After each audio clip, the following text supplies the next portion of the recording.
entertainment news here at MBE. We'd just like to thank you once again for joining us here on our YouTube channel and, of course, our Twitch stream. I'm one of your co-hosts, Stephen John McLaughlin, our co-host in the green. And in the pink, most of the time, it's John C. Walsh. You might have saw his rant on our shorts and on his pink shorts earlier today that dropped that video. Stop wearing the shorts now. It's too cold now, Stephen. Although you're still wearing them. Yeah. Your dad slagged me for wearing shorts yesterday as well. But I'm just round the corner from the studio, so yes, it's a 2-minute walk. Yeah, feel like Paul McCartney, just a couple of minutes just away stoating from the around, studio, as we like to say here in Scotland, stoating around. Yeah, that's perfectly acceptable. We still wear shorts. I would wear shorts if I wasn't out for hours. Yeah, you are in out. the Scottish climate. To be fair, I could get away with shorts even now. Just said you're out and about. Out and about. He's out and about. We got a comment right to kick it off, Stephen. So I shall address this before we get into. I'll let you get into the actual structuring of the show. Varun Kumar has said, "Hey guys, watch Kalki and Stree 2. Both are out on Prime. Do a watch along. It's been so long. We did a watch along to Kill this week. Yeah, or last week. Yeah, it's not been that long. Should have watched it. It's a good watch along. Yeah. Kill was a good film. I think we'd have to watch Stree 1 before we watch Stree 2. It's definitely on the radar. Yeah, and Kalki, obviously, it's been announced. We are doing a watch along of Kalki. We have finished the watch along. It's now down to my lazy arse getting it edited and out. Yeah. So, John, that's going to be a hard one because that film is so condensed. It's unreal. What do you leave on the cutting room floor? That's a big question. The song and dance number with Prabhas and the not the Pika Padikone character. Yeah, the other bounty hunter. Yeah. Yeah, getting into the fucking blanking the name of it already. the get into the huge inverted pyramid place. That was really weird. Really weird. I only mentioned it like 100 times throughout the film. I can't remember what it's called. But I liked it. Yeah, we've done Kalki. So that's coming. Yeah. To a screen near you. I'm going to search that up and find out what that's called. Kalki. Yeah, what was it called again? I can't remember. And following on from that, John, we're already got a film we're going to consider. We've obviously been speaking to Anna as well on a joint watch along. Yes. And before we announce that, we just want to make sure it's accessible before we announce it. It's an older film, but it's certainly one I think what the community will certainly enjoy. Yeah, I can't remember what it's called, John. The plot, there we go. It's probably a Complex. The Complex. Yeah. It's very corporate. Yeah. Very shit. It's not a great name for sort of big villainous organisation, the Complex. John, we're going to be talking about... Sounds like a fucking movie company. The new NTR Junior film, Devara, shortly. That's obviously our headline and our thumbnail, as you can gather, folks. We're also going to be talking about Oasis announcements in the US for gigs next summer. Haley Joel Osment reflects on 25th anniversary of The Sixth Sense, and we'll certainly be putting our tuppence worth into what we think of that film as well. And sadly, John Ashton, Beverly Hills Cop star, and many other things. We were just looking at his IMDb there, the amount of stuff that guy's been in. Sadly passed away last Thursday. So we've got a lot to talk about, John, but we're going to talk about, obviously, RRR Star's new action movie opens in the US box office. Top 5. Could it be Indian cinema's next global hit? I think it could be. It's not, obviously, your man Rajamouli, but no, we've done the reaction for this film, John. This is got a reaction. Yeah, and we did. We gave him exactly what you wanted. You've got to give him that. No, it's Koratala Siva. Yeah, and we certainly did like what we saw, John, and certainly we're looking forward to this. Did we actually get the release date of this film when it's out? I know we were just talking about it. 26th of September. It's out just now. It's got a couple of showings in Glasgow town. Yeah, Glasgow town. View Cinema in Glasgow, St Enoch, and the Orient Lux, Glasgow Quay. One showing per day. Yeah, okay, really fair enough. That would probably speak to what we're going to discuss then, Stephen. Yeah. Is this going to be the next major hit, Indian hit in Western spheres? Well, the initial run looks very limited. Yep. If that's get any basis. Just 2 showings in a city of Glasgow. It's the 3rd biggest city in the United Kingdom. I think that's what RRR happened, but it wasn't until word of mouth they started opening up a little bit more than the cinema. But you're right, John. That's a big talking point as well. How many theatres in the US is this open to compared to the UK? The US is always a bigger market, isn't it? So you're always going to have more. I mean, I'll I search think up box office mojo. there's certainly more of a passion for film in the US than there is in the UK at times. It's very questionable, certainly in Scotland, but There's a passion for drinking and putting things up your nose in Scotland and it's weird. certain sports, which we're rubbish at. Definitely weird. 1,040 theatres. I don't know. I was trying to say 1040. 1,040 theatres. That will be in the United States. I'd imagine Box Office Mojo is very much US centric. Yeah. They refer to domestic as the US. Yeah. It's already grossed $5.6 million. $6 billion. $5.6 million in the opening 3 or 4 days in the United States. That's obviously according to Deadline. I mean, the Devara Part 1, it's a Telugu language action film starring NTR Jr. and dual roles, has made a strong impact at the domestic box office, US box office. That is directed by Koratalo Silva. Is it Siva? The movie features a notable cast including Saif Ali Khan, Janvi Kapoor, and Prakash Raj. Some other names in there as well that we know, John. Raj, yeah, for sure. But this is obviously NTR. Shane Tom Jackal, he was in the Telepathy movie. I think it was Varisu. We talked about him in one of our shows, maybe about a year ago. And I wasn't sure how to say his name. I thought perhaps maybe, is that right, the way it's he did play the villain, didn't he? Am I talking shit? Was it Varisu? I can't remember. I remember there was talk of him starring alongside Telepathy. Now that I think of it, did it ever happen? Prakash Raj was in there. Yeah.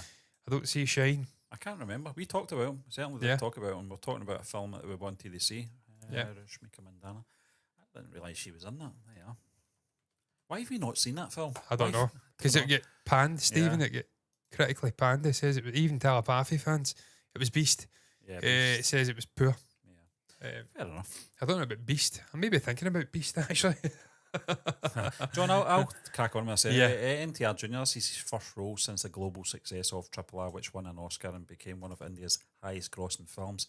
And according to Deadline, just like we've mentioned, Devara Part 1 is projected to gross 5.6 million in its opening weekend. Well, it has, and placing it at number 4 on the domestic top 5 chart. That outperformed Speak No Evil at 4.3 million and Francis Ford Coppola's Megalopolis at $4 million, making the second highest new release of the weekend behind The Wild Robot, which was 35 million. Notably, Devara Part 1 is the highest charting Indian film debut in North America this year, surpassing other major releases like Kalki.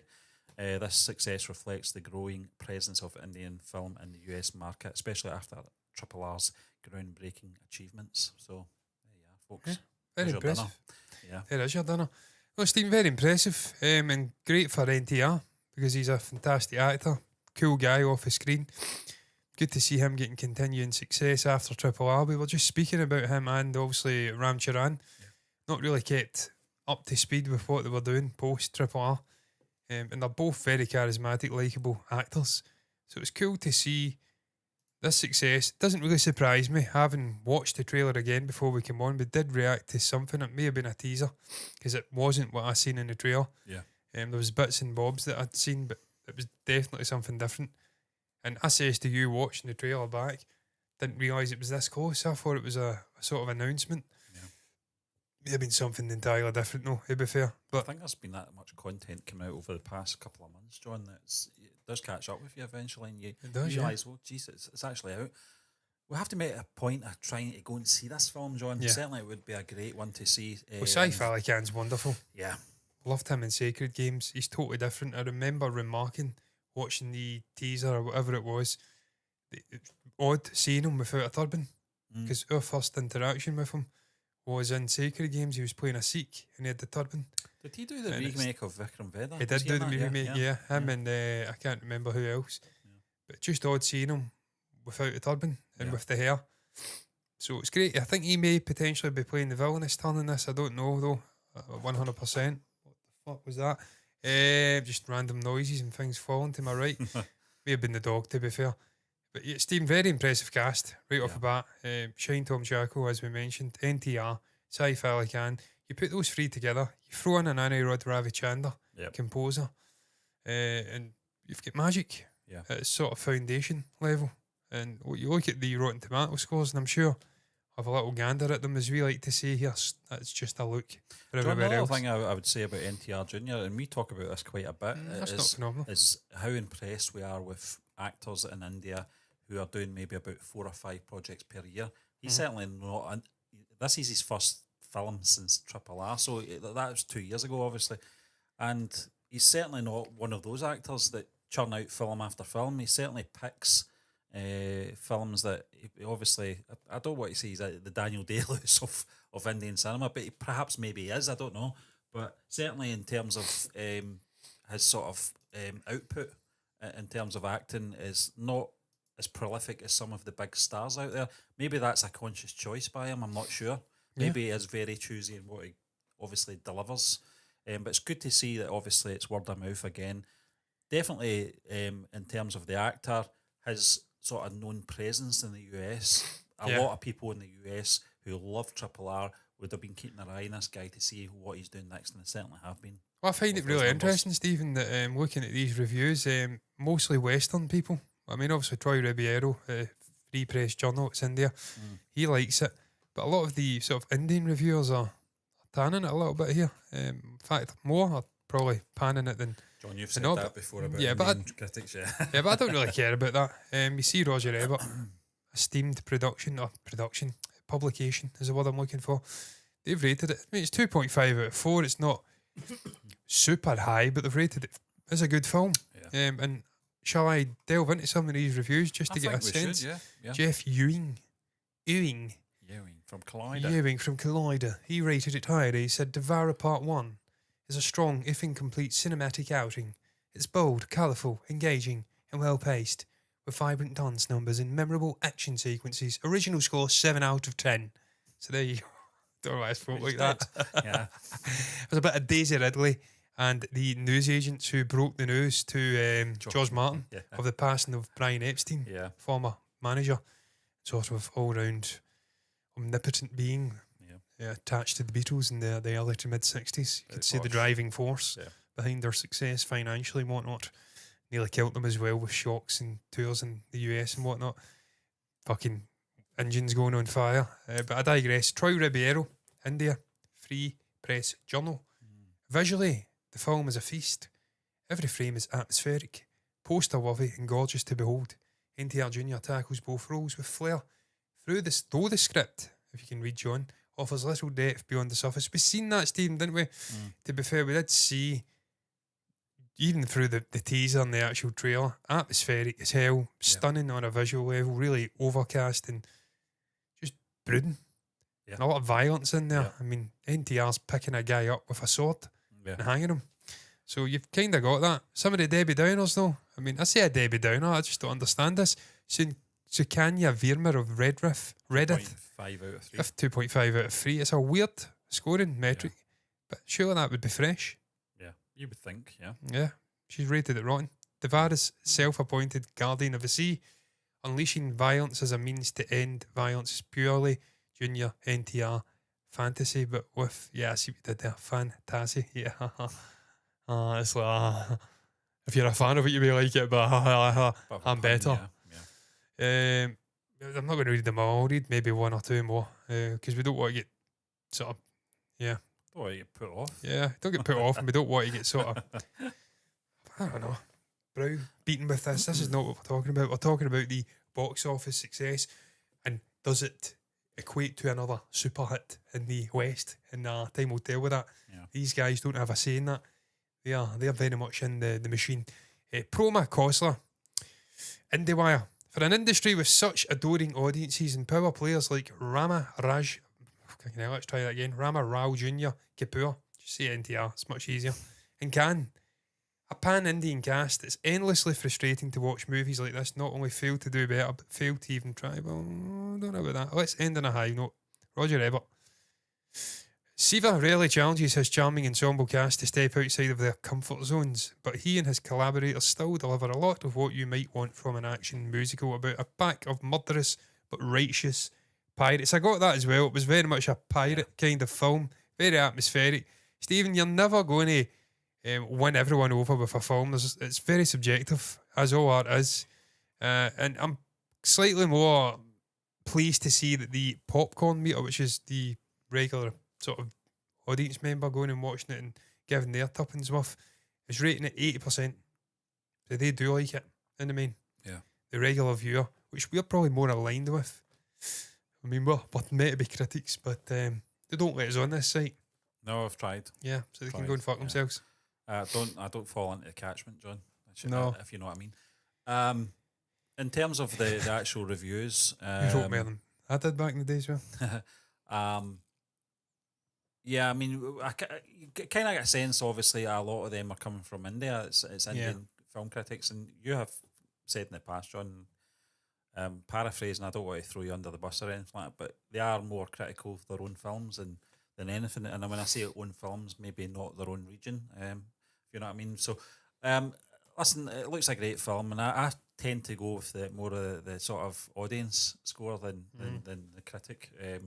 I'm not saying I don't take critics seriously or anything like that, but I always feel that if it's not, you mentioned that again, John, last week when we were doing box office in terms of official critics, certainly in the US, are more drama-driven based, sort of passionate about that sort of genre than anything else in terms of action and horror and etc. And I find that's the case again with this.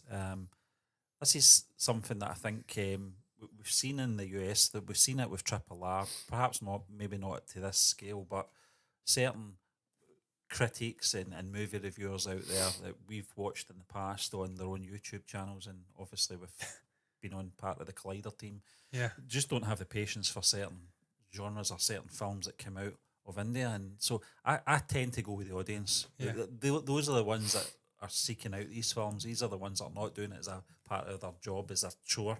They're doing it because they want to go and see the film, and they'll give an honest review of it. If they don't like it, they don't like it, but you find more often than not they will give a more honest, non-agenda driven review. So I kind of do follow the audience more than I do a critic. Yeah, and that's what we are, primarily. Yeah, fans and want to just go and watch it, film, with no sort of preconceived ideas of what it should be. What it should be, just being snobby. I mean, if a movie's shit, then I'll say it's shit, plain and simple. There's no ulterior motive. Raja Shikar Reddy, though, I had a little snigger, Stephen. It wasn't what you were saying. It was that this guy, he's posted the exact same review, verified. He's not reviewing the film on the merits of the film as an artistic entity. Instead, he's reviewing the theatre experience and it being closed due to a storm in Atlanta. Yeah. Same with Showtime had already started, unable to cancel it. Yep. That's not the film. You fucking clown. It's the same. You actually read those last three, they're all the same. Somebody's moaning about an expensive ticket price. That's not the film. That's not the filmmaker's fault. They don't set the prices, it's just a standardised rate. I mean, look, the main that seems to be, it's mixed, to be fair. There's a lot of people saying it is too laggy, underwhelming. Yeah. But getting back to the main sort of point, it's opened in the US top 5. That's no mean feat. I don't actually know what's out in the US top 5 just now, but I'd imagine some competition in there. Bumblebee, Transformers 1. What was the other one that opened up? We spoke about it, Beetlejuice. So there's some big films out there just now. Box office, let's try and find out very quickly. Yeah, speaking of evil, Megalopolis, yeah, you kind of named them. I've never heard of Wild Robot, I'm not going to lie. Not heard of it at all, but it's top, so fair enough. Yeah, Universal. So look, there's competition there, and hats off to it. It's sneaked into that top 5. That's always an achievement. Word of mouth, if it's got enough buzz generating, then it'll open to more showings. There'll be more hype, there'll be more hysteria, more eyeballs want to go and see it. That's what happened with RRR. It'd be fair to RRR, Stephen, I think from the get-go we realised it was something special. Yeah. One, it's Rajamouli, and two, just the introductory things for Beam and Rambaraju, the two different trailers introducing these characters. It just had a vibe. It was promoted so right away you're like, this is fucking epic. Yep. And the story was very well done, and it was just really enthusiastic, and everything about it just screamed blockbuster. So I'm not surprised that it had the success. I don't see Devara matching the success of RRR. That's not what it has to do. Can it be the next breakthrough? Potentially. I think NTR Junior's got a lot to do with its success, though, John. I think just the name, and certainly in the US, people will relate to his name through RRR, and they'll want to see what his next performance is. I think perhaps maybe, and I'm not doing the disservice to this director, Koratala Siva. I think if it was SS Rajamouli, it would be a different story.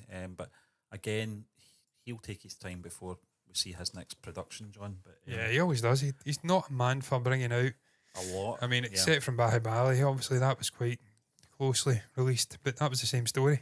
He's not got a massive filmography. He's a guy that likes to make quality, and he likes to make something only when it's required, and he's got everything lined up for it. He's not going to just put something out for the sake of it. When you look there, it's a very relatively small. Well, if you just and that's writer. If you just select director, I mean, it's only 13. Yeah, with one upcoming. This is 29th. What 29th? That makes no fucking sense. He's only made 13. So that's not a huge amount. I think that one upcoming is a TV series. I think it's basically just it's more about a feature on him more than anything. You're talking 23 years of making films, and he's made 13 in that time. Look at how highly rated those films are. Yeah, no. John. Across the board. From obviously the first movie, which was 6.6, but all right. That's still decent. That's average. Everything else after that is over 7.5. So even the TV series is very highly rated. So that's a guy who he's an event director. Yeah. When he releases something, people stand to attention. That's not a euphemism. Back to obviously Koratala Siva, John. I think he's, from what we've seen, it looks like he's done a very good job in this film. But it looks atmospheric. It looks like on a visual level, a pretty cool film. He's assembled a very good cast. I'm not saying he did it. That would have been the casting director. And is that sort of a couple of those reviews said, it is a pan-Indian cast. It's not just like north, south, regional. Saif Ali Khan's from the north. Obviously, Prakash Raj, I think, is from Tamil, potentially, because he's worked with Telepathy. Shane Tom Chako, I think, is Telugu. Yeah. So there's a lot of names in there from all over India. So it's a pan-Indian cast. And I want to see that more and more moving forward. I want to see these big names all working together. Why the fuck have I got cardboard cutouts of Spice Girls? Yeah, Spice Girls coming up. As if that's something I would be interested in buying. On eBay. I have to stress to you, I've never owned a cardboard cutout in my life. And if I was going to buy one, it wouldn't be Jerry Halliwell. With that fucking dress on. Not a chance. She's with Christian Horner. She's welcome. He's fucking welcome to her. Not would I buy those New Balance trainers either. I digress. I digress. I want to see that moving forward. Yeah. Big sort of ensemble cast, pan-Indian cast. That'll give you the best chance of getting fucking worldwide success if you've got all these big names with competent writing and brilliant directors making it work. That's what they do in the West, man. We'll not just get guys from Scotland making films with Scottish people. I mean, they exist, but they're not very good. We'll not just get people from England or France. Again, they exist. Some of them are good, some of them are shit. It's usually the whole Western world, all the actors, Adrian Brody, fucking Brad Pitt, Tony Hopkins, these guys all acting together. You need to bring your best people together in films. Yeah. And then you will be not guaranteed success, but you'll be get a much higher chance of having success. Phone in hand, John. Yeah, exactly. Because I have seen a few films, and I had that period of doing Netflix stuff, as you know, and there was an actual film with Anthony Hopkins and Al Pacino, and it was horseshit. Because both of them just were in it for like maybe 2 minutes, and they were kind of billed in a way where it was like both of them were. I don't think that's the case with this film. You remember The Hunt? Yeah. Where they build it as these actors and they get killed within 5 minutes. Yeah, that's what they do. Ended up being Beatrice something, whatever her name is. Beatrice, you remember her? Beatrix Kiddo. She looked like fucking Emma Thurman. Yeah. Beatrice, what was her name again? I can't Beatrice Daly. No, it's not her. No, I don't know. No, it doesn't matter. I don't know. John, I know we're going to be talking for a brief moment about, obviously, India's choices for the Academy Awards. But before we do, folks... She was Beatrice in the film. Let us know your thoughts. Have you seen Devara Part 1? If you have already been to see this in cinema, let us know your thoughts. Did you like the film? Did you not like the film? Share in the comments. Your next topic. This was something that actually we decided just to throw in at the last moment. Yeah. And it's all to do, obviously, with the Indian Film Board.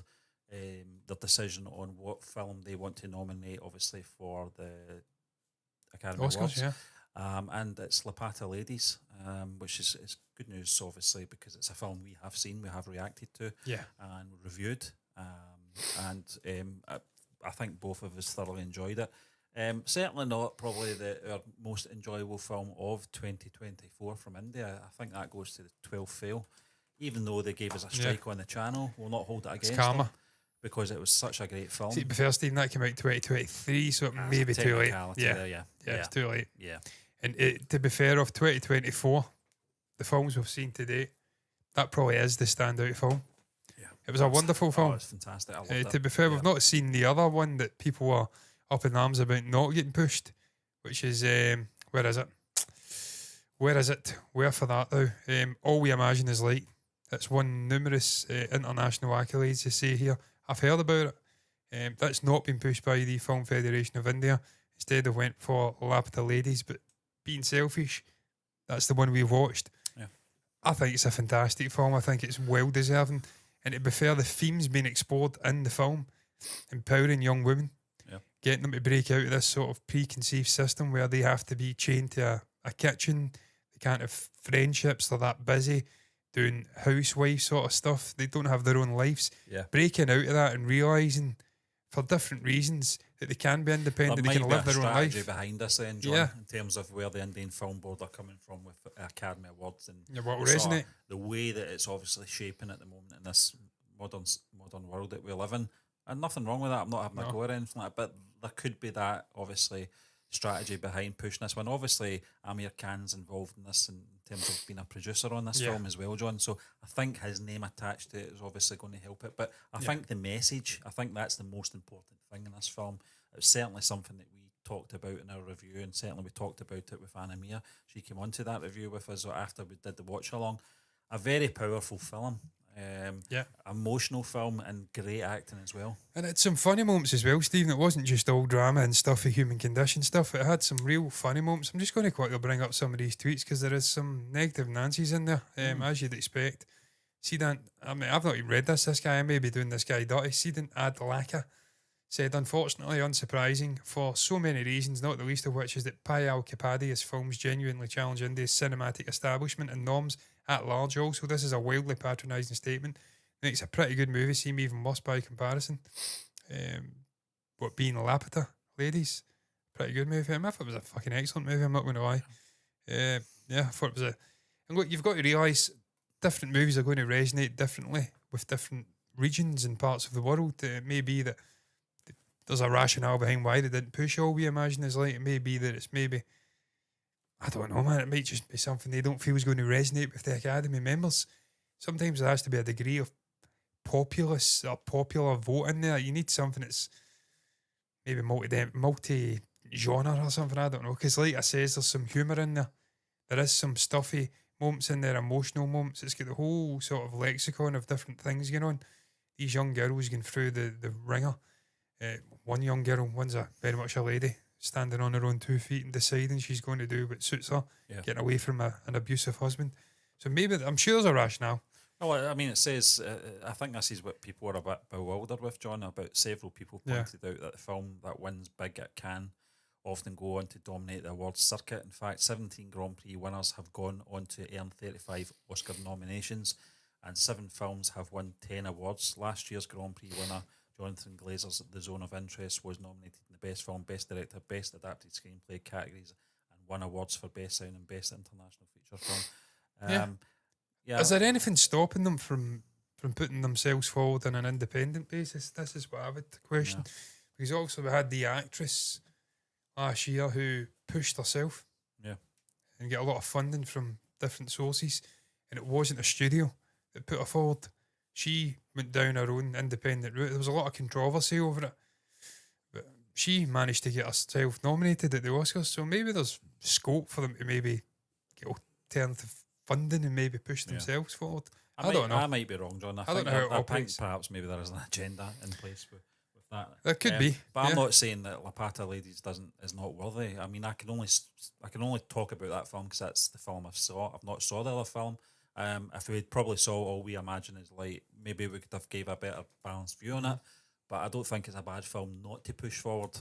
Yeah, and it's more drama narrative. Yeah. Not saying this All We Imagine Is Light. So I don't know, man. Yeah, we'll just have to wait and see, John. But I'm always interested to see what India do push towards the Academy Awards. They don't need validation or anything like Well, I that. mean, it may be that. I mean, they're saying there it's a international co-production involving companies from France, India, the Netherlands, Luxembourg, and Italy. So it may be that the Indian Film Federation or whatever, they're pushing the film that was solely developed and made in India, Yeah, it could be. as opposed to one that's been developed in 4 or 5 different countries. Maybe it is a director is a little bit more, I don't know, pointed in the way that they go after the way the industries are run in India, and they're maybe punishing her for that.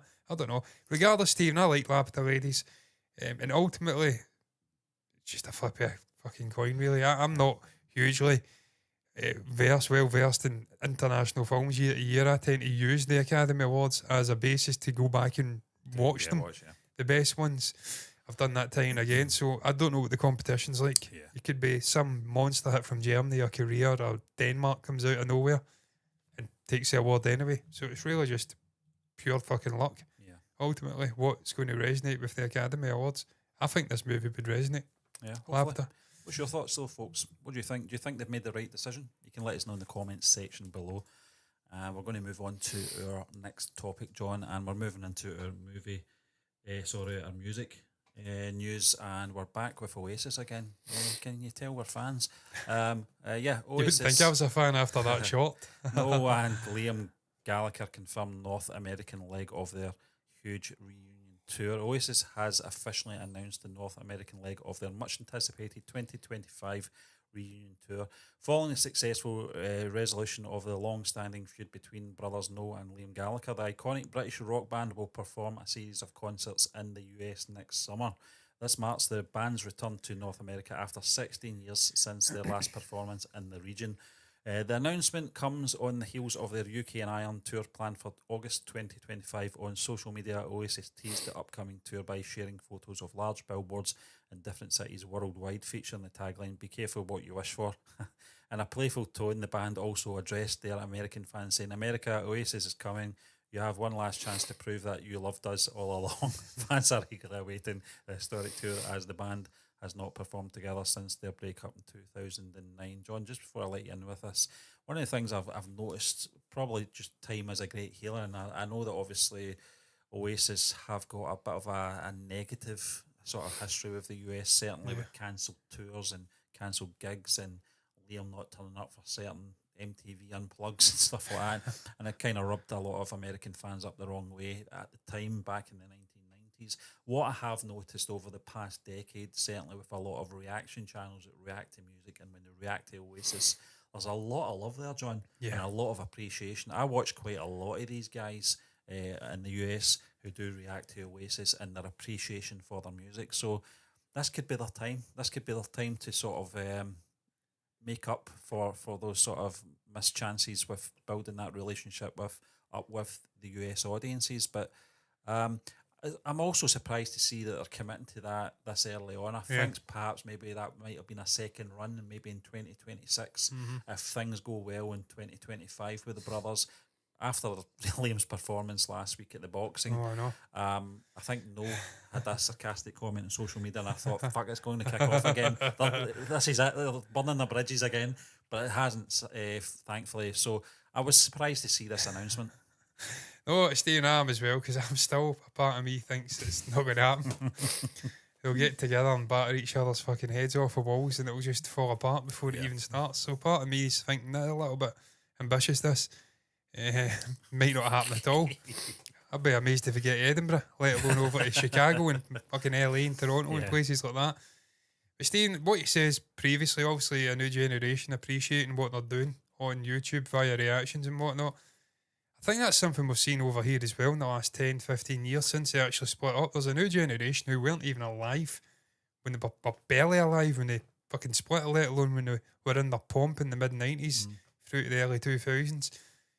Who are just a new era, a new generation of fans, and they're more, I don't know, enthusiastic and up for it than maybe even the OG fans from the 90s. Yeah, mad for it than the OG fans in the 90s.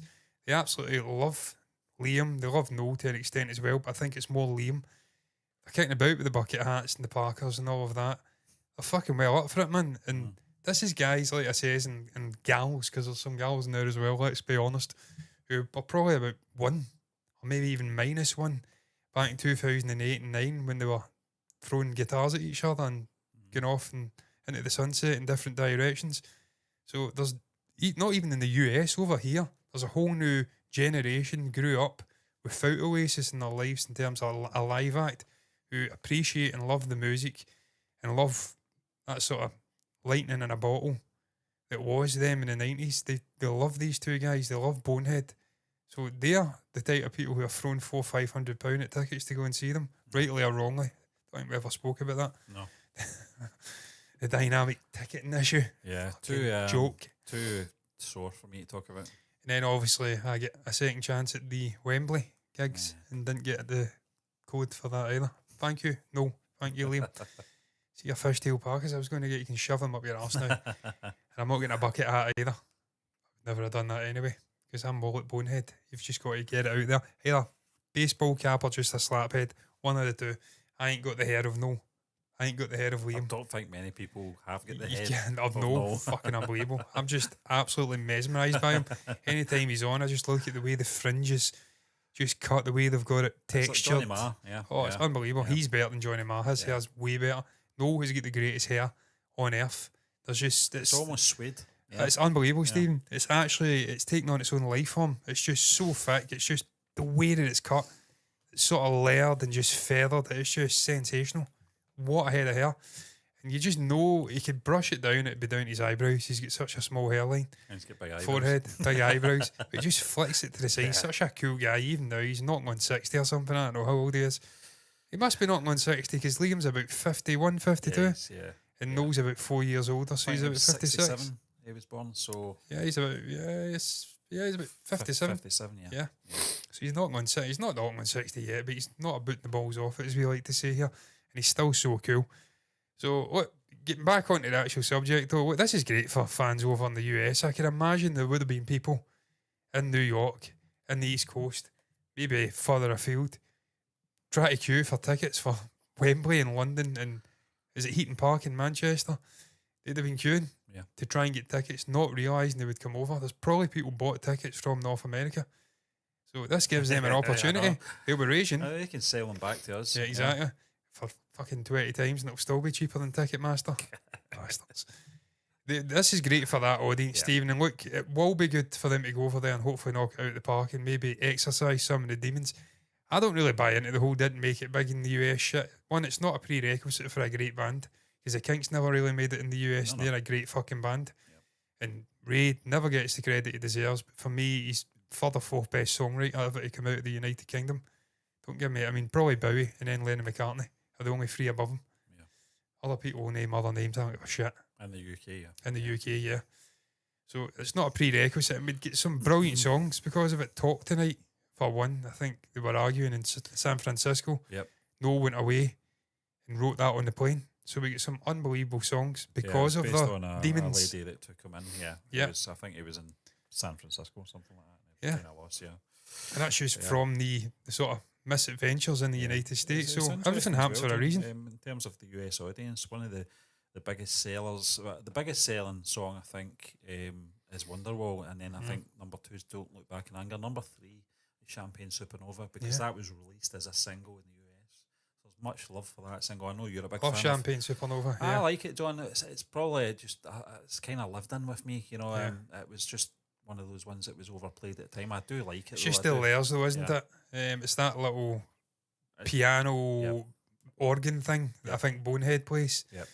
It's just tremendous. The arpeggiated chords, just the tone. It's just got a weird it builds. Yeah, it's got an energy to it. The song, everything about it. Liam's glorious vocals. It's just I love songs that are so dense and layered, and you don't even appreciate what you're listening to until you put a good set of headphones on. John, I watched and a you video, get to hear it all. and it was mostly like US actors that were asked about their thoughts on Oasis, and I thought a lot of them are going to wing it and just they're the fashionable thing to talk about just now. Jeff Goldblum knows his thing too about music, Oasis. I'm blanking on her name. Played Wednesday. Jenna Ortega. Yeah. She's more of a Blur fan, surprisingly. So I mean, I love Blur as well. But it just took me back. I was like, geez, Oasis they're a big act, but I mean, when you see like actors who you wouldn't think would relate to that type of music know their big hits. They know Jeff Goldblum knows Wonderwall, he knows Don't Look Back in Anger. It just kind of took me aback. I went, oh, right, okay. But there is an appreciation in the US for the band and the brothers. Yeah. Steve, what's your favourite Oasis song? I don't know if I've ever asked you. John, it's I'm kind of intrigued. varies, you know, and For me, it's Live Forever. I think Don't Look Back in Anger is one of Yeah, them. And it's I know fantastic, yeah. I know that Noel said it's a nonsense song. There's something about the sound to it. The video's fucking incredible, and I'm getting that zipper as well. By the way, that's coming in the post. I've always loved that. Now I can get my hands on it. Oh, is it? You can get it, yeah. You can get it. Yeah. It's the chocolate zipper. With Oh the yeah, sort of with stripes. the yeah. I've always loved it. I loved it since It's 1995. a solo as well, and Don't Look Back in Anger. The drumming, I think it's Alan Johnny. White's drumming. Is it Johnny Marr? It was one. Johnny Marr Strat. Yeah. He just fucking Johnny Marr just kept giving Noel Gallagher guitars, iconic guitars, unbelievable guitars that Eric Clapton and whatnot have played on. It's and he's crazy, like, just fucking here, you can take it. Probably, yeah. I mean, Les Pauls and Strats, and if we're talking a combination of solos, the videos, and just remembering that time, I was 19 when it was out, so I was a good age. John when Oasis came out, and I like that song. But I mean, I have you were the periods. perfect age, Stephen, at that time. I think so. You know, I mean, I was more a Beatles person, but I did have an appreciation for Oasis. Kevin, my brother, who's 5 years younger than me, loved Oasis. It's just the energy, isn't it, of their songs? I mean, I'm in my head, I'm visualising. I do have periods where I have one particular song I'll keep playing. You know, Supersonic was for a long time. Live Forever was for a long time as well. I love Live Forever. That's my then favourite. I'll go into sort of the master plan and all that kind of stuff. The sort of, I wouldn't say it's unknown. Most people know what those songs are, but the sort of B-sides, as they were called back then, which are just as prominent as the A-sides. I love a master plan as well. Yeah, fantastic. Yeah. I love the Noel songs. I really do. I mean, Liam's got his own energy. Yeah, and it's what makes the band what it is. If you had to ask me a period, it would probably be the sort of that period. Yeah. The sort of between 94 and 96 period. The later stuff I can listen to, the Hindu Times and Crying Your Heart Out. Great songs. I fucking love Stop. There's a particular performance in 2000. They feel like a different band to me at that point, you know. Definitely in sound and the way obviously Noel was writing at the time as well. More developed writer, obviously a more experienced in life person at that point as well. So, but that period, probably 94 to 96, was probably my best period for Oasis. Stephen, I've got nothing but great memories of Oasis. Sadly not of an age to go and appreciate their live performances. I mean, I could have when I was older and they were near the end of the first iteration, but not the proper Oasis.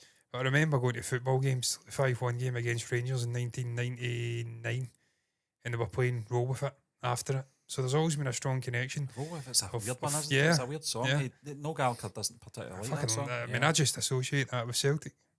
And I know they both love Celtic. I love the Top of the Pops performance where they were miming it. They had no singing. I was talking about that at the game. And Liam was playing the solo. I was talking about that at the game the other day there because they were talking about miming or something. And I can't remember the context. It's a great video. I says that, Noel was playing singing and Liam was... Giggsy laughing when it's a solo bit for Liam to see, there's not... I'll just laugh at him as I need to go back and watch that again. But there's not enough of that now from bands. They're too stuffy and up themselves. I think of like the 1975. They're just fucking up themselves. I mean, I don't mind them, but they would never do that kind of thing. And that's the kind of thing the Beatles and the Stones would do 40, 50 years ago. They'd take the piss out of themselves, jumping about, playing the wrong instruments. The Stones in a tent with fucking water bubbling up around them. Charlie Watts is nearly fucking getting his eyes taken out, and they're just pissing themselves laughing. Bands don't do that now. No. So it's really, this is what this is all about. It's like recapturing that spirit, that energy from a forgotten time, the 90s, because the 90s, some bad moments in there, but it's really, I think, the last great era for everything, really. Fashion, to an extent, the music, everything, just even filmmaking, it had a different vibe to it. It was just more carefree, more raw. Now it's just fucking, it's just the same, it's generic. Everything's overthought as well. Shit, now. It's very clinical. That's why they're going back and try to dress like the 90s. People are going about with bell bottoms on, and back to the 70s and 80s. Get your own fucking fashion. Yeah. Make your own era, bitch. Stop stealing our stuff. I grew up in the 90s. You're not fucking wearing my clothes as well. Fuck off. Have you got anything else to say on this, John, before we move on? Said your piece. No. Yeah. I'm not going to go to the North. I'm not going to North America. John, we have a this year. We have quite a big US following ourselves on this channel. Not in that sort of degree, but in terms of obviously our community, I mean, in terms of would it be something you would be interested in, guys? You guys that are in the US, would you want to go and see the UK band Oasis performing next year? Let us know in the comment section if you plan. I love go. to see someone that's singing. Yeah. Would you want to go? I don't know. You know, I don't think it's a cup of tea. No, To be honest with no. you. Son's a lovely person, you know, but I kind of gathered that she's not that into that kind of music when she didn't know that REM were from the same sort of area as her. And nothing wrong with that. I'm not having a go or anything like that. But horses for courses. I'm sure she loves her music in a different way to that we do. But There's a reunion I want to see. REM, yeah. I'd go and see them in a heartbeat. Yeah. Not going to happen. It's not going to happen, unfortunately. But let us know in the comment section, folks. But we're going to move on to our next topic, and it's all about the Sixth Sense celebrating its 25th anniversary. John, Haley Joel Osment reflects on old Bruce Willis voicemails, preserving that twist and more for the Sixth Sense 25th anniversary. In a recent 25 years. interview with Entertainment Weekly, Haley Joel Osment reflects on his experience starring in the Sixth Sense as it marks its 25th anniversary. Osment discusses the intensity of portraying Cole, a young boy haunted by ghosts, and the dark subject matter, which was a departure from his previous roles in later projects. He praises the detailed rehearsals and strong collaborative environment on set, particularly with director M. Night Shyamalan, who emphasised authentic emotional scares over cheap jump scares. Osment fondly recalls working with Bruce Willis, noting the supportive voicemails. Willis left him after the film's release and praising his performance, which contrasted with Willis's more action-packed roles. He also speaks highly of Toni Collette's emotional depth and her generosity in helping him deliver his performance. Osment emphasises the fun atmosphere on set, despite the film's dark tone and the joy of working with other child actors. He also discusses the impact the film had on his career and cultural legacy, particularly in famous twist ending. Osment reflects on how the film stood out during a time before spoilers dominated media, allowing audiences to be truly surprised. Yeah, I mean, you can catch this interview on Entertainment Weekly's website at ew.com. Sorry. He's always been a guy It's a really weird looking guy, isn't he? He's also intrigued me though, John. I've always found his sort of his access into fame has been a very unique one for a child actor in terms of, obviously, I think the first thing we saw him in from our perspective was Forrest Gump, playing obviously Forrest Gump's son in a very brief role, but memorable. And I think he's just got one of those memorable faces, and he's sort of the way he speaks. And we saw that in The Sixth Sense, John, in '99. Yeah. It's very interesting to see his memories with obviously Bruce Willis. And they highlighted this article in terms of Bruce. I think this probably was the first time I saw him in something a bit more drama driven to obviously his action packed Die Hard days. Toni Collette, who's a phenomenal actor, still is. John, one of the most amazing scenes in this film is at the very end when they're sitting in that traffic jam and Cole finally opens up to his mum what the issue is about him, obviously seeing ghosts to talk to him. And it's one of those scenes, every time I see it, it does choke you up just with the performance of both, obviously, Haley Joel Osment and Toni Collette playing the mother.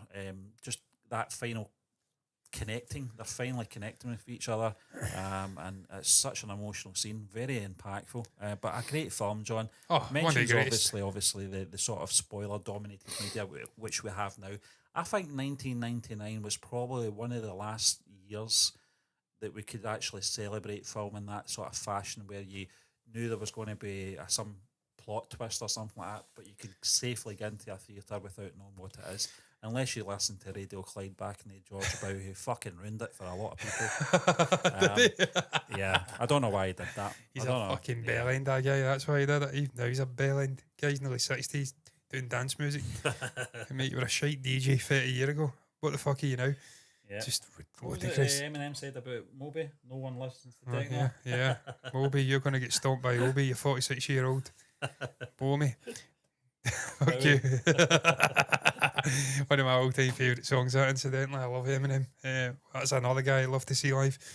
But Steve, an absolutely iconic film. I remember vividly the first time I seen it. I was just searching up Stir of Echoes because I was intrigued. When did that come out? Yeah. And I genuinely think this is round about the last time that I probably get scared by a film. I was about 10 when this came out. probably seen it about 10, 11. Sixth Sense, are you talking about? Sixth Sense and The Stir of Echoes. It was probably the last time I was genuinely spooked by a film. I was a little kid at this time. But just, it was that time when I was kind of transitioning and becoming less scared of shit because I was getting older. More aware, yeah, a bit aware. But it was an iconic, totally different film. Because obviously Stir of Echoes is a more sort of traditional horror looking jump scare kind of film. I find it interesting what you'd read there, Stephen, about him talking, about how you try to go about the scares in the film, how it was more sort of emotional. It wasn't just out and out scaring for the sake of it. And I got that from the film, obviously looking back at it and subsequent viewings as an older person. The way that you try to navigate it, it's always about passing on, it not being the end, or not being that finality. There's a degree of something that lives on, and humanising that process. And this little kid having to see all the trauma of these people who have passed on and try to help them. Yeah, I think there's something in that message that's, I don't know, there's got legs to it. To me, it's not just scaring. Oh, there's a ghost. Fuck, run. Oh, it's scary. It's deeper. It's a deeper film, and also you get that at the end with also the Bruce Willis character. Yeah. That's the real punch, because you went through the whole film with this little kid and him also acting like a almost counselling figure with a little kid. Is it his dad? Is his dad? No, isn't it? No, he's not connected. He's a counsellor, yeah, he's a counsellor. He's almost counselling the kid, and he's fucking dead himself. Yeah. Spoiler if you've not seen it. They help each other, John. They help each other, and you almost get the sort of, I don't know, the reward of that at the end when the Bruce Willis, can't forget his name in the film, finds out he is himself dead. That's the payoff right at the end. Not only is it a shocking reveal for the audience, for the character, but is it a concept, what they've been exploring for the entire movie? That's the brilliance of it, of Shyamalan. Yeah. So I thought that stood out. Obviously, Bruce Willis, man, what's going on with this guy? I mean, it's just tragic, really. The guy's only in his mid-60s. He had aphasia, I think it's called, or asphasia. I don't know the name of it. Now he's got dementia. It's just shocking. This guy was always a huge figure in my childhood growing up. Some brilliant films. I love The Fifth Element. He is The Fifth Element alongside Gary Oldman. What other one? Pulp Fiction. Pulp Fiction, I just grew up with this guy. So it's unbelievably sad to see what's happening to him. Just a titanic John, figure in that era. I can remember 1999 very clearly, and I know that obviously Bruce Willis came from a sort of comedy TV soap sort of background, and I know that a lot of people were shocked when he was cast in Die Hard, and you know, you don't look back and regret those decisions from the casting directors for putting him in that role as John McClane, because certainly Bruce Willis didn't look back after that. He appeared in numerous action films after that, out with that franchise, always came back to it and delivered so well in the Die Hard franchise, which I don't think I think the last film was poor, but it was just because it was just a time those films just didn't sort of sit well with a modern audience. But looking back at the first maybe 3-4 films in Die Hard were fantastic. When he was appointed, I can't remember, I think it's Malcolm was the character's name in Sixth Sense. Yeah. It was obviously a doctor. I was surprised myself. I was like, I'm not really sure if I'm going to like him in this kind of role, but Dr. Malcolm, he definitely knocked it out of the park. But again, John, you're getting into that cinema, and I can remember, obviously, that's my one regret, Stephen. I never had the pleasure of watching that in a theatre. That would have been stunning. You talk about obviously getting into that, and most of the audience members, I would say probably 99% of the audience members didn't know. Obviously, there was going to be a twist at the end. The ring falls out of the hand of the wife, and I've said this to you before, John. It was one of those rare occasions where a Scottish audience actually react to something really major in a film in such a vocal way. The gasps in that theatre when it happened, because the penny just dropped. I'm actually getting goosebumps just hearing you speaking about it, because it was such an iconic moment. I was with my dad, and we were just sitting, and you just heard it.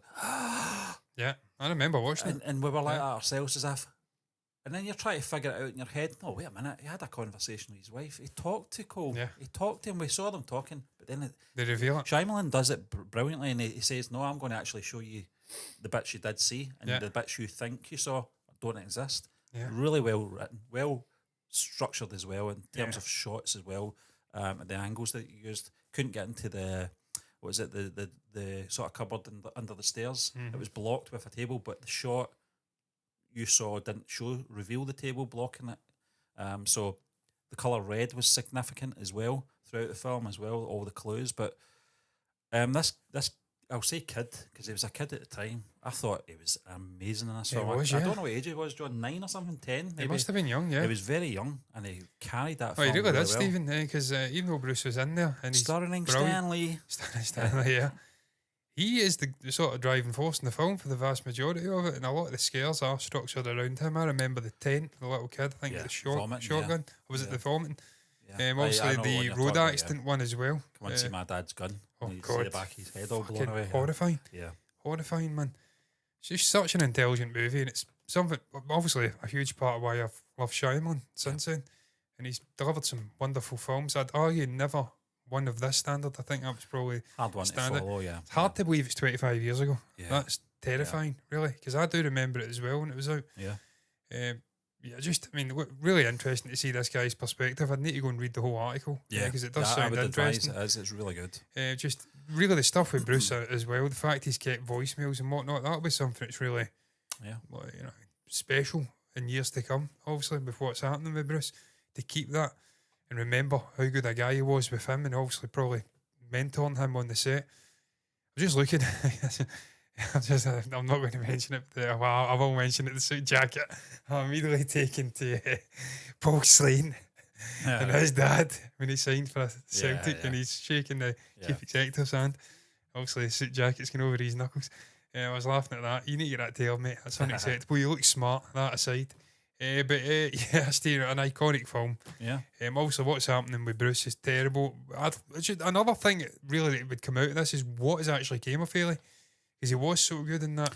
And has he had a career since then? And what has he really done? Because I've seen him in a few things, John, but very under the radar things, if I'm being perfectly honest. I think the last sort of big film I saw him in was AI with Jude Law. I think that was 2001. So it was still on the sort of riding on the success of The Sixth Sense at that point. I'm not saying he wasn't capable or anything like that. Again, he knocked out the park in terms of performance. It's a shame you never see the kid stars in the main make the jump. You think of Leo, you think of Christian Bale. Yeah. You think of... It's rare. It is rare. I mean, there's not many make that jump. It's a shame because there's been some brilliant actors as young kids. I think it's studio manipulated, though, John, more than anything. A lot of studios see the kids that they serve a purpose, and then they kind of throw them on the scrap heap, which is sad, because there is a lot of talent. I think this boy... I'm saying boy, he's not a boy now, he's a man, but certainly he's a talent. You don't just fluke, I mean, he was in 2 big films over the last 2 years. So he's still a young guy. But yeah, I mean, it's what happens. I'm not saying it's right, but you're absolutely right, John. There's a handful of child actors that have sort of came through that and became really successful adult actors, but there just isn't enough. Just try to check the audio when I can. Because I'm not going to say it and I can't do it.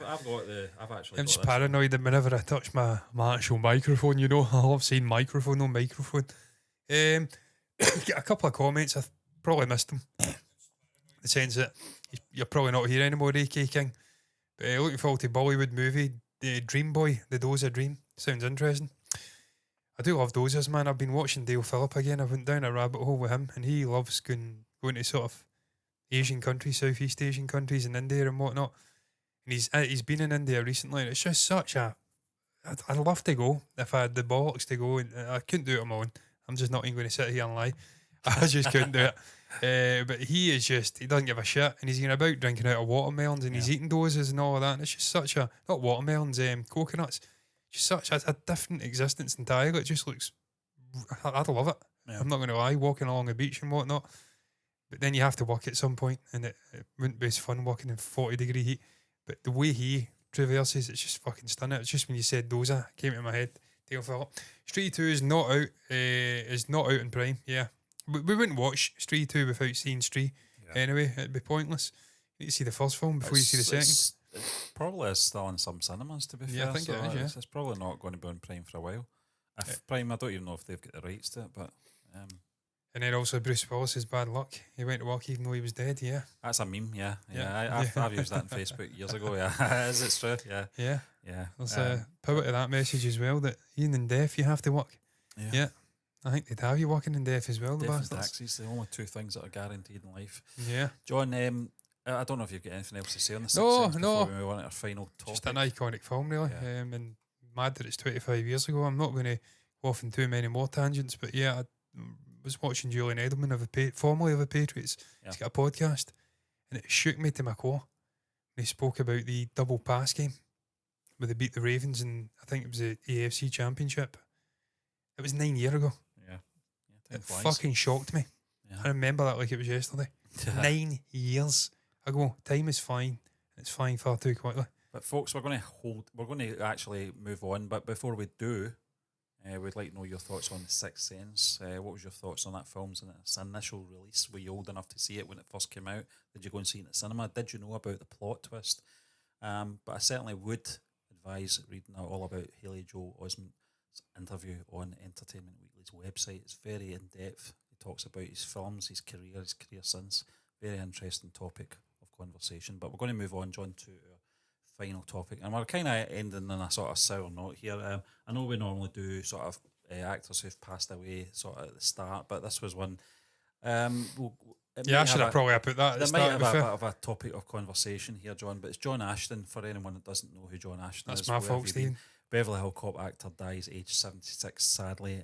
He's a veteran character actor best known for portraying Detective John Taggart in the Beverly Hills Cop films.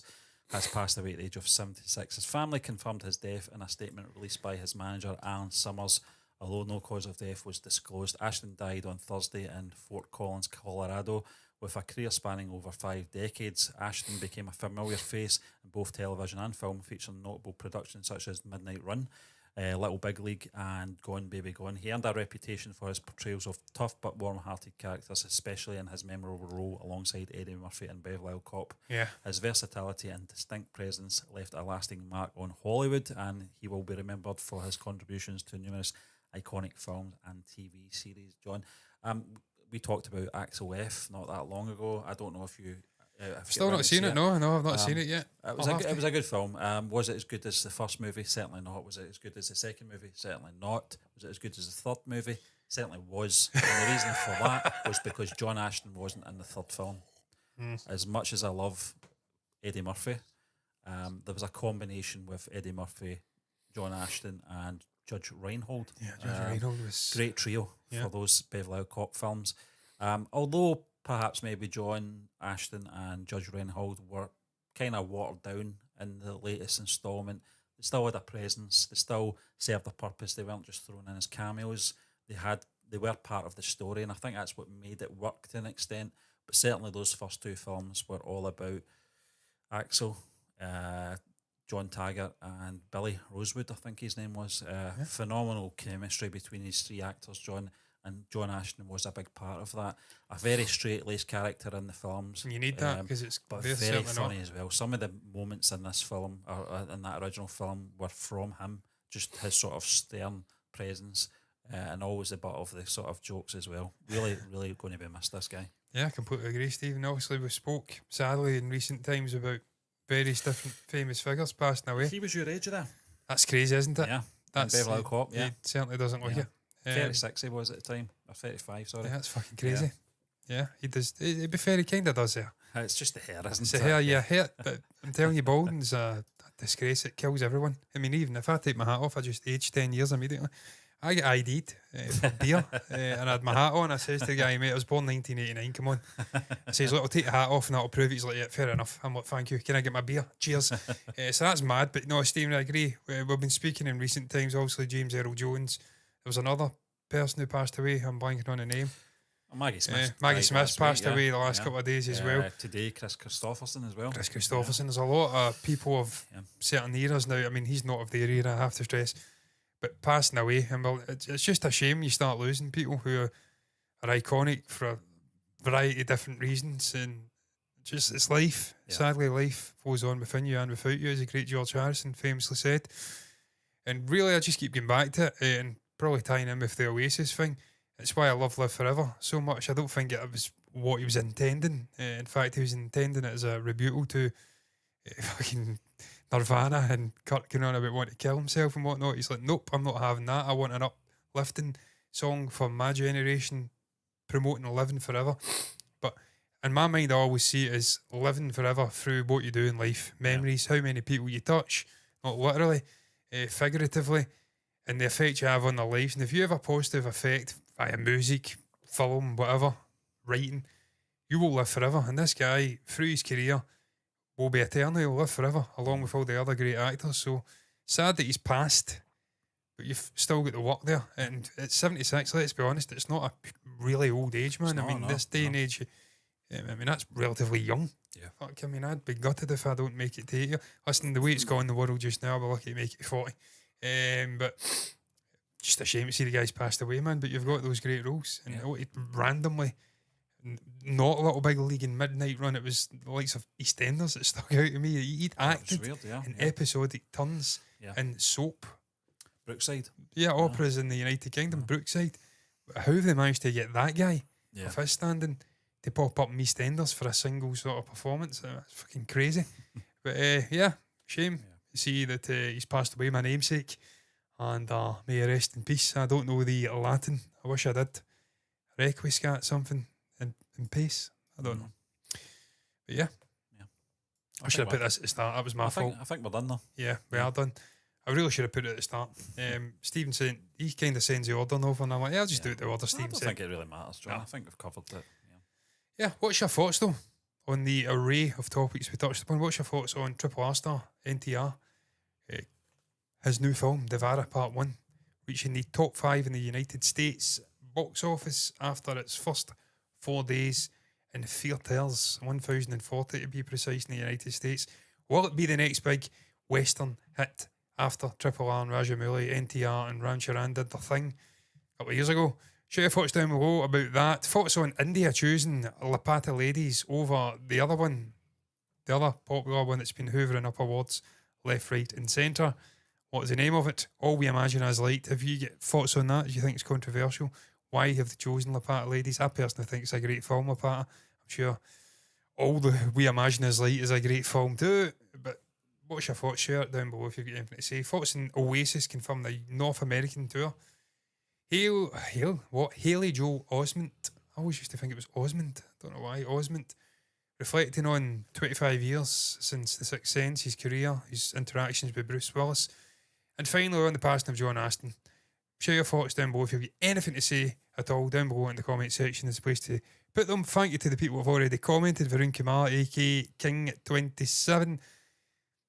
Hit the bell icon, subscribe to the channel for more content like this. That's how you enable notifications straight to your eyes the very moment it drops. If you hit that bell icon and you subscribe, do the same thing over on Twitch. Follow button, notifications button over there to see us live in a completely different platform doing the exact same thing once a week. Just now, I'm sure at some point I'll get back together and it'll be 2 a week again.